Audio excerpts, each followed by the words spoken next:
Selamat pagi, salam sejahtera untuk kita semua. Perkenalkan, nama saya Bayu Wijaya. Saya adalah mahasiswa dari Fakultas Sains dan Teknologi Universitas Jambi dari Prodi Teknik Pertambangan dengan NIM F1D1 23024.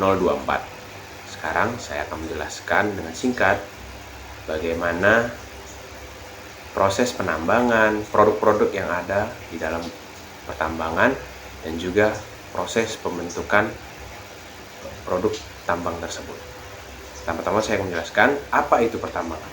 Pertambangan adalah kegiatan ekstraksi atau penambangan bahan tambang seperti mineral, logam, batu bara, minyak, atau gas dari alam, dalam bumi, atau bawah permukaan tanah untuk tujuan ekonomi.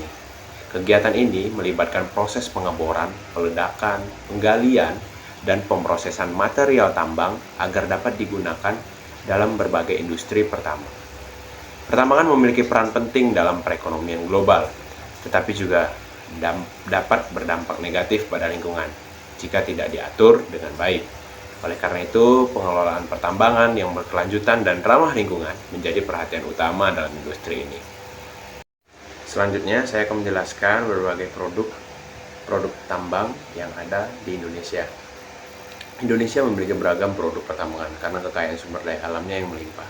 Berikut beberapa macam produk pertambangan yang ada di Indonesia beserta dengan lokasinya. Pertama, minyak bumi dan gas alam.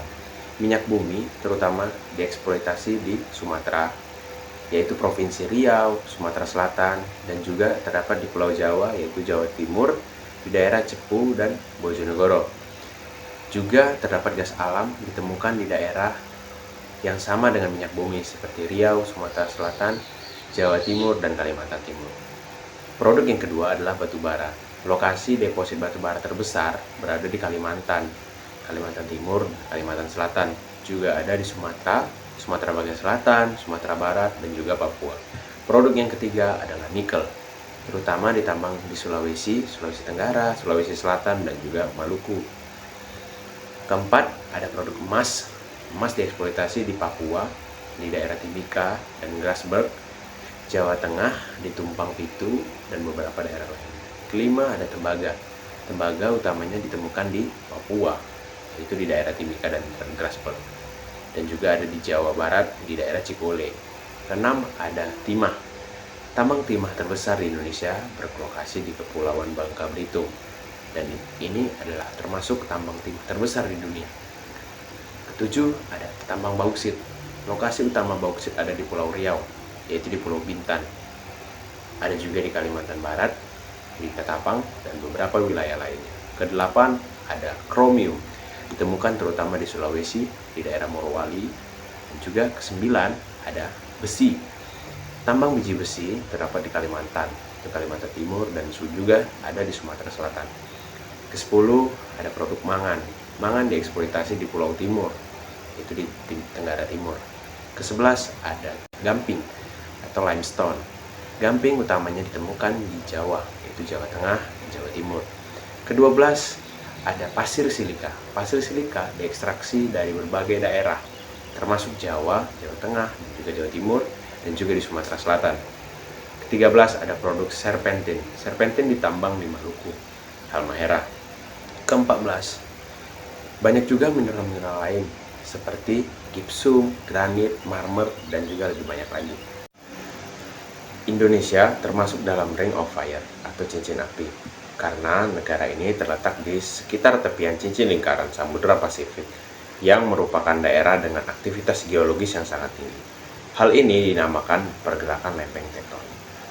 Pergerakan lempeng tektonik adalah faktor penting dalam pembentukan dan distribusi sumber daya mineral di berbagai wilayah di seluruh dunia.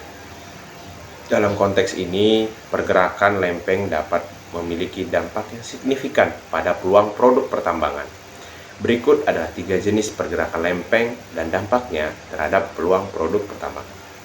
Pertama, pergerakan lempeng divergen. Pergerakan lempeng divergen terjadi ketika dua lempeng bumi bergerak menjauh satu sama lain. Ini sering terjadi di garis punggung tengah samudra. Proses divergensi dapat menciptakan peluang pertambangan mineral dan logam yang berharga. Di garis punggung tengah samudra terbentuk deposit mineral sulfida hidrotermal yang mengandung mineral berharga seperti tembaga, seng, timah, dan emas. Tambang ini sering ditemukan di dasar laut dalam. Namun, eksploitasi tambang di lokasi ini dapat menimbulkan tantangan teknis dan lingkungan, seperti tekanan tinggi dan ketidakpastian geologi. Kedua, pergerakan lempeng konvergen. Pergerakan lempeng konvergen terjadi ketika dua lempeng bumi bertemu dan saling bergerak mendekat satu sama lain. Ini dapat menghasilkan subduksi, di mana salah satu lempeng tenggelam ke dalam mantel bumi, serta terjadinya aktivitas vulkanik dan pembentukan pegunungan. Dampaknya, pergerakan lempeng konvergen dapat menciptakan zona-zona pertambangan yang mengandung mineral berharga, seperti emas, perak, tembaga, dan logam berat lainnya. Aktivitas vulkanik di zona ini juga dapat menghasilkan mineral ekonomis dan ladang panas geotermal. Namun, pergerakan lempeng konvergen juga dapat menimbulkan aktivitas seismik yang tinggi dengan potensi kerusakan pada infrastruktur tambang dan kegiatan pertambangan. Yang terakhir, ada pergerakan lempeng transform.